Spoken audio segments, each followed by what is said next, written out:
Au cours de l'année 1964, deux ingénieurs américains, Arno Penzias et Robert Wilson, travaillaient sur l'antenne Cornet d'Oakdale pour les laboratoires Bell dans le New Jersey.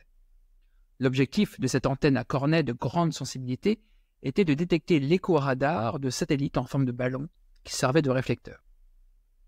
Pourtant, malgré tous leurs efforts pour ajuster et calibrer l'antenne, celle-ci captait un bruit de fond continu et uniforme dans toutes les directions qu'ils ne parvenaient pas à éliminer.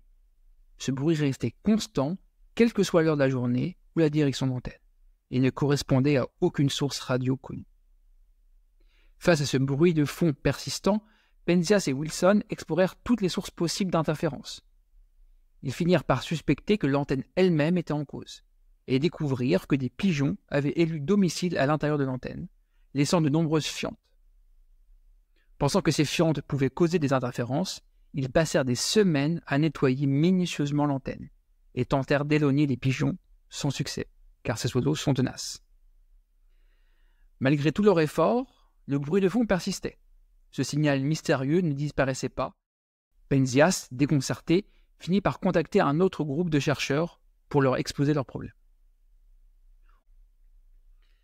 À cette époque, la cosmologie était en pleine évolution. Certains scientifiques estimaient que l'univers avait débuté sous la forme d'un point extrêmement dense et chaud, qui s'était ensuite étendu, créant ainsi l'espace-temps, la matière et le rayonnement que nous observons aujourd'hui. C'est la fameuse théorie du Big Bang. Des physiciens comme Robert Dicke et Jim Peebles, à l'université de Princeton, avaient même émis l'hypothèse que si le Big Bang avait réellement eu lieu, alors un faible rayonnement fossile, comme un écho de la naissance de l'univers, devait encore exister. Ce rayonnement, bien que refroidi par l'expansion de l'univers, serait même peut-être encore détectable dans les micro-ondes.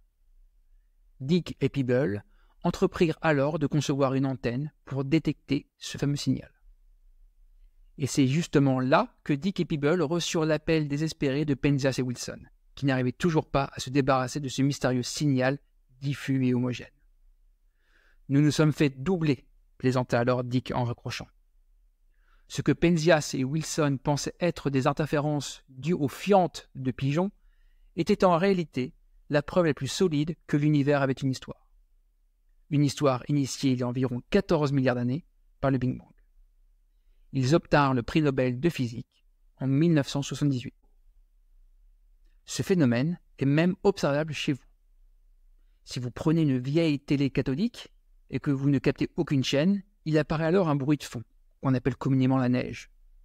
Eh bien, environ 1% de cette neige est due à ce fameux fond diffus cosmologique, l'écho du Big Bang. Et donc, si vous ne savez pas quoi regarder ce soir, branchez votre vieille télé et regardez la naissance de l'univers en direct.